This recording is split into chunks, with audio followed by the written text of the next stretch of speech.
Like this in wonder shall never end. Yes, true. Concerning the tweet when Sowore tweet when he called President Tinubu criminal, you understand? So that tweet went viral. So many people they react to. So this man what they call Bayo Onanuga, personal spokesperson to President Tinubu, he messaged Sowore to delete that tweet, but Sowore refused. So you're listening to Dr. Ruben as he defeat President Tinubu, or rather Bayo Onanuga, you understand? So what you're listening to Rufai as Rufai reacts concerning this issue. Well, please just watch and share your opinion under the comment section. So real quickly, as regards to Sowore and what's it called, debacle. Yes. So, Mr. Onanuga, what the DSS is saying, they were happy on the criminal word, which I've condemned, which I've said it wasn't fine to call the president, criminal. But Mr. Onanuga was happy on the fact that, this has been said, that has been said. With due respect, yes. I don't think it was right for Sowore to have put that private message out there. And I'll say this.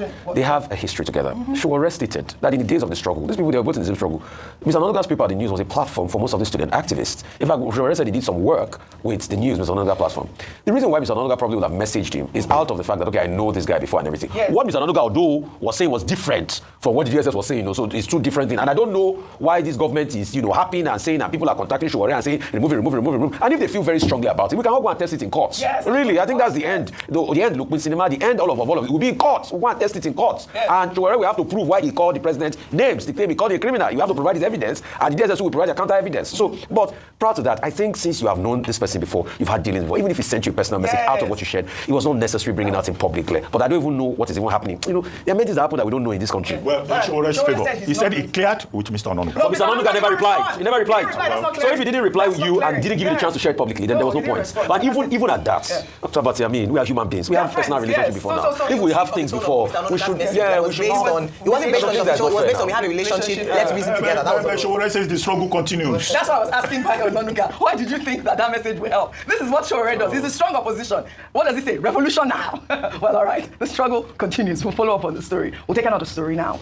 Former presidential candidate Peter Obi has resumed his public engagements after a brief health-related break. Peter Obi confirmed his return in a post on X, where he shared details of a visit to a luxury fashion brand in Lagos. Obi used the opportunity to advocate for the support of small and medium-sized enterprises, emphasizing their role in shifting Nigeria from a consumption-based economy to a production-based one, elevating poverty and fostering the country as a hub for creativity and trade. He wrote in part, "Yesterday, I visited Maison de Helen Factory, a proudly Nigerian luxury fashion brand that has existed since 1990 under the visionary designer Helen Unuade, who learned this talent from her mother and has now passed this visionary talent to her daughter, Elise Unuane. Studies have consistently shown that SMEs are the backbone of any economy, especially for developing nations. Globally, the textile and apparel industry is valued at $1.7 trillion and employs over 300 million people. Nigeria is yet to fully tap into this. MDH provides direct and indirect employment of over 50 young Nigerians and can do more with more investment and support." I love that tweet. Well, Peter Obi also talked about how, in countries like Bangladesh, textiles account for over 70% of exports, which is about $50 billion.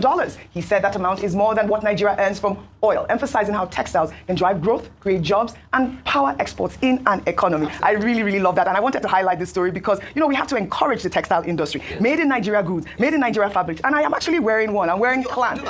This is Clan. And she's the daughter of Diola Sego. Yeah. And we have to continue to, encourage these SMEs, and which is what presidential candidate Peter Obi is saying. Yeah. Well, first of all, welcome back. I'm glad that his health, he went off based on medical advice. And to see him back is good. Yes. First of all, we want a strong opposition in Nigeria. Yes. I must say that. It is healthy for any democracy, and also it helps to highlight salient issues in the economy, one of which is what he was talking about there, and he demonstrated it by visiting a small business, particularly in the textile industry. Correct. We've often talked about the revenue that Nigeria loses by not investing and focusing on an industry that used to thrive, especially even with us exporting some of our indigenous fabric. I know some states like Ogun State, for instance, are pushing for the Adire fabric and trying to make an industry out of that, which is very commendable. But in speaking about how our SMEs, our small businesses can do well and contribute significantly to the economy, absolutely true.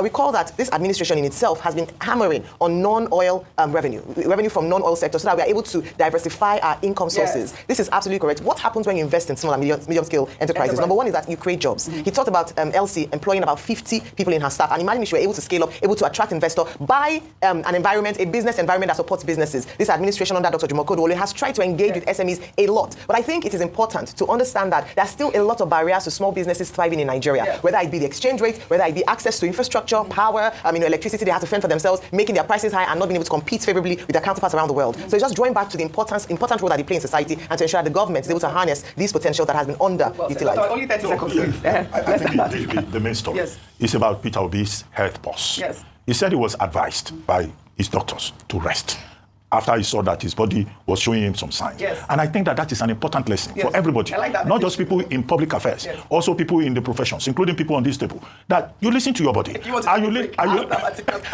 know where you're going with this. Are you listening to your doctors? Because these days we have something they call the sudden death syndrome. You see a lot of people, they will just collapse. One doctor, patriotic doctor, died after working non-stop for 72 hours. So you have Mr. Peter Obi saying, his doctor asked him to rest, and then he decided to take a pause. There are people who will tell their doctor that I was in church yesterday, my pastor saw a vision that I will live till 100, and they would rather listen to their pastor than listen to the doctor. So